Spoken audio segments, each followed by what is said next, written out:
Let me come back to this issue of the 1.2 billion. So we had 5 things I believe that were exempted yesterday: hospital beds, homeland security, public safety, workforce development, and financial aid for college students. You support all those exemptions from the budget cuts? From what I know, yeah, sure. I think I do, and I think they fall into the kind of the value proposition that I'm talking about. Here's part of what concerns me. There are only 3 ways you fill the hole. Right. Cash, cuts, and the kitty, the rainy day fund. Yeah. So the question then becomes, how are we going to go about doing that? And good. Tell me. I keep asking this of people, and they keep kind of doing this. But the reality is, if we don't want to cut at a line with the values that you articulate, then you're either going to have to raise taxes, or you're going to have to drain the rainy day fund, or both. Well, let me just say this. Please tell us. Well, let me say categorically. Yeah.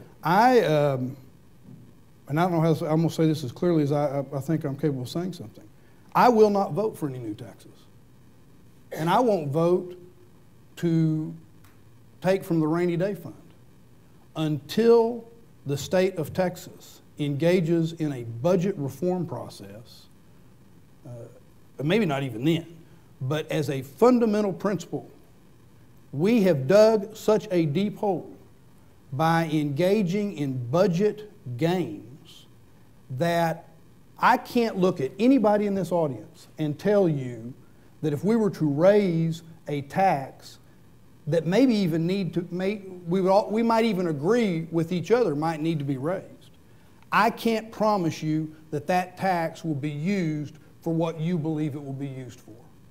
And I will not vote to increase a tax under those circumstances. But if you knew that the taxes would be used for the reason that you were told, you would support one? You can't ask that question. Well, I just did. Well, then let me rephrase that. I ain't answering that question. Now that's transparency right there. And I ain't answering it for this reason. I believe that's part of the way we've gotten ourselves in this trouble.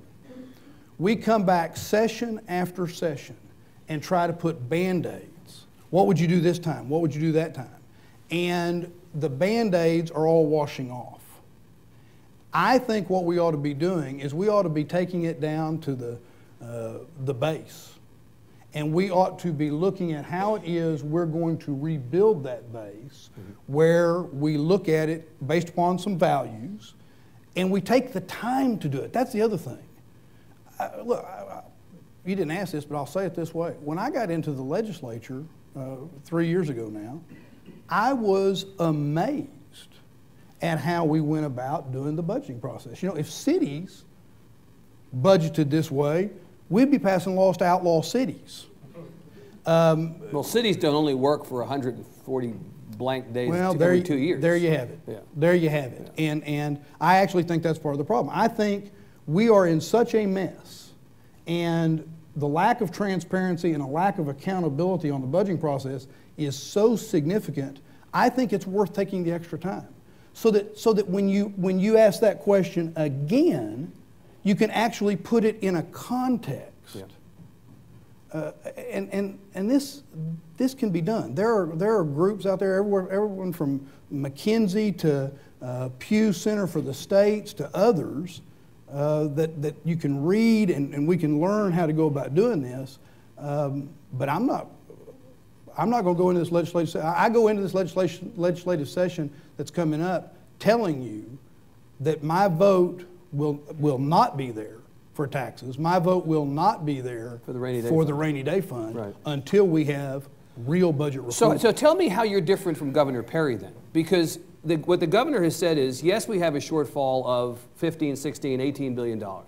We will not raise taxes. We will not drain the rainy day fund. We're going to accomplish getting that number down to 0 or close to 0 in 11, the same way we did in 03, which is by cutting. So if you're taking taxes off the table completely, you're taking the rainy day fund off the table completely, how are you different than the governor?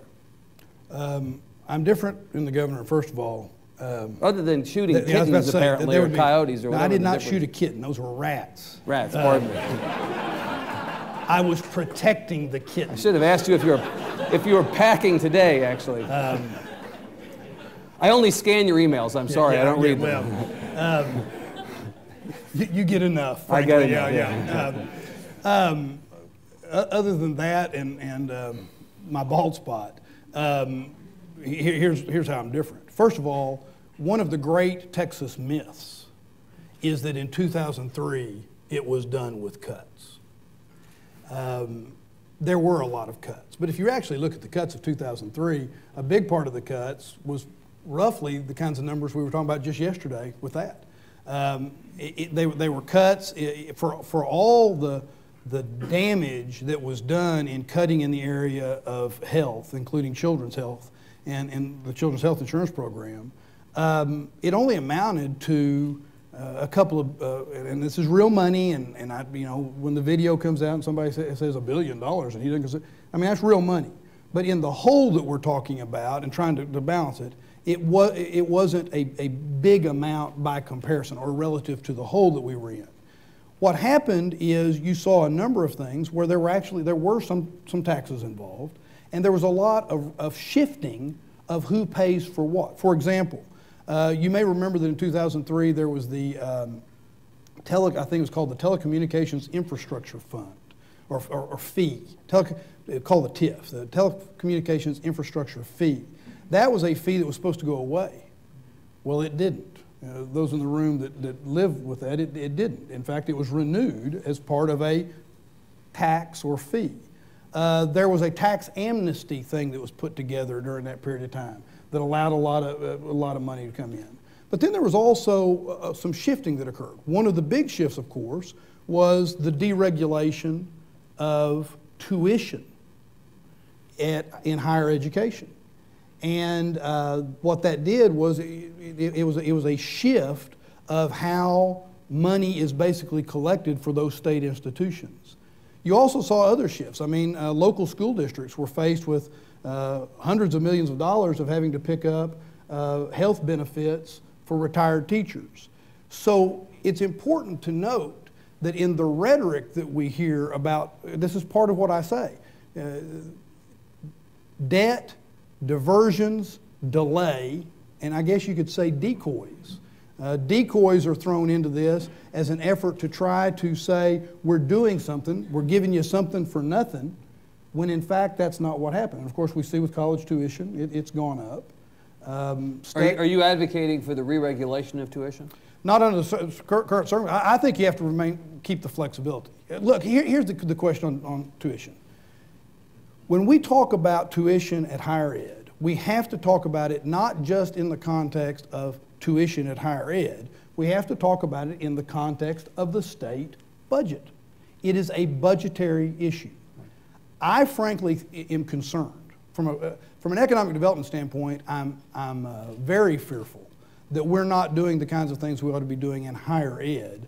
And that's not just BAs and BBAs and engineering degrees. That includes graduate medical education and all those sorts of things. We're not doing the things in higher ed we ought to be doing in order to prepare our state for productivity and growth in our economy over the middle haul and the long haul.